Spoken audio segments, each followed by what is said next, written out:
مرحبا بكم الدراري والبنات في حلقه جديده من سميتها يوميه غزاله ومن يلا خليني اليوم كما كتشوفوا منيا راه غتصاوب الكيكات بالشكلاط. خليني نهضر وصافي. هنا البنات تنساوش اللايك والسبسكرايب. السلام عليكم البنات. هنا عندي هادي عجينه الصاب اللي كنت درتها في العيد، ولكن ما لحقنيش بصراحه الوقت، ودرتها في الثلاجه. يعني ومنين تعطلت ما غاديش تنفع لي الصاب، غادي تولي كترجع، غنولي نطلقها كترجع.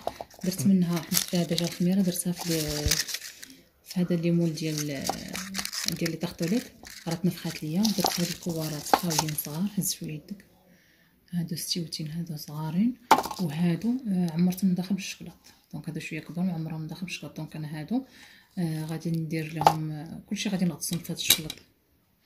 هاد الشكلاط هذا دايره فيه لامونط كاسي، لي زامونط كاسي. هادو غادي نخليهم غير هكا دايرين. هادو دوك ستيوتين اللي ما فيهم والو، هاد العجينه ما فيها والو.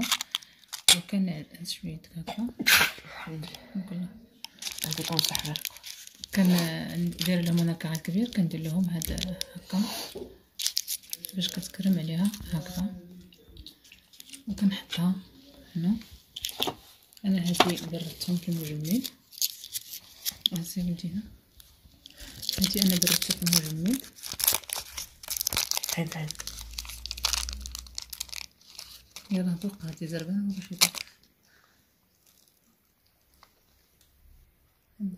كلتك عبرتي عليها. بس بغيت ندوق انا هادو بردتهم كمجمد باش تشوفوهم. ها هي كي كتجي ياك. هادي انا غادي ندير فيها بالنسبه للطاختريط، غادي نعمرها. هاد العجينه انا صايبتها باللوز، اللوز مطحون والتمر. دونك هادي فيها اللوز والتمر، غادي نديرها هكذا،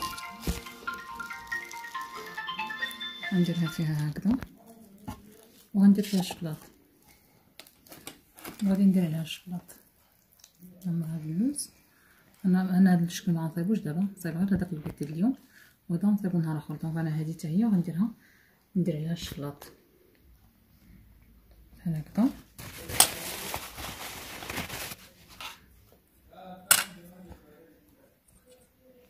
كامله كنغطسها بالشكلاط، وكنزوقها من الفوق بشي حاجه باش تجي باينه عليها متميزه. ما غنديرهاش انا اليوم هذيك كما قلت لكم، انا غير درت لكم هذا الشكل باش تشوفوه وصافي. انا غادي نديرها ندير فيها مثلا لي زاموند ايفيلي، ولا نزوقها بشي حاجه اخرى يشوفوا مزيان. ها هي وديها شافوا، غير خليها باش ما تذوقش الناس.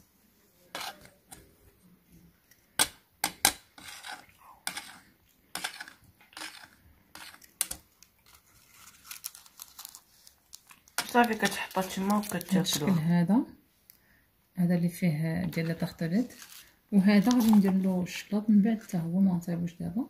وغادي نذوقو بلي زاموند ايفيلي مثلا، ولا نذوقو بالشكلاط فيرميسيل على حساب. بالنسبه لهذا الشكل هذا ما سمعتكمش. بالنسبه لهذا الشكل هذا لويت عليه لاباط داموند. ها هو كله ملوي عليه لاباط داموند. ديروا ولدي هنا كله ملوي عليه لاباط داموند. بالنسبه لهذا الشكل ما فيه حتى حاجه، ملوي عليه لاباط داموند. ومن بعد كنديرو في الشكلاط. اجي هنا صايب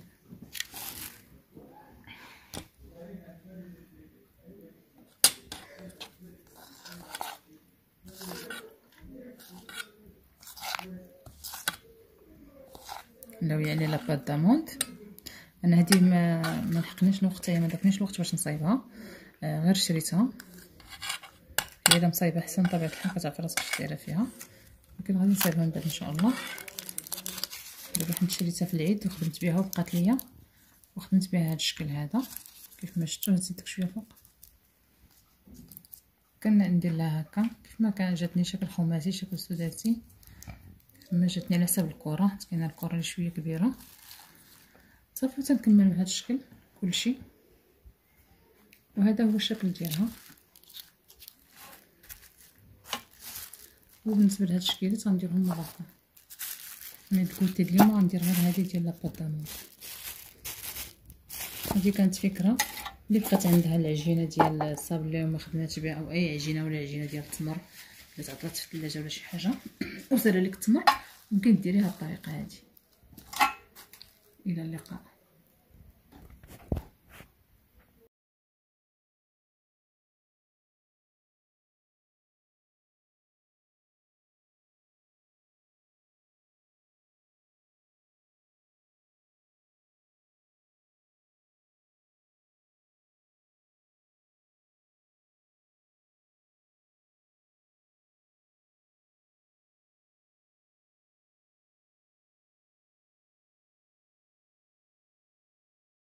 السلام عليكم. ها هو الشكل النهائي ديال الحلوه.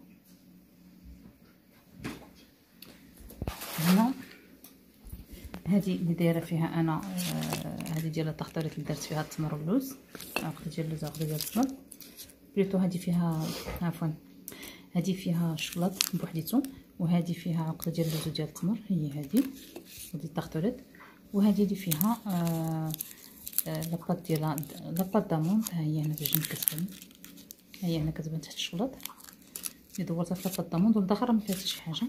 دونك هذا كان الشكل خرجته من كيف ما قلت لكم من الصابلي كنت درتو في العيد وما خدمتوش، ومنين تعطل في الثلاجه درت له هذا الشكل هذا حتى دابا غادي يجي معاه. كانت فكره من الافكار حبيت انني نتقاسمها معكم، نتمنى انها تكون عجبتكم، والى ملتقى قريب ان شاء الله.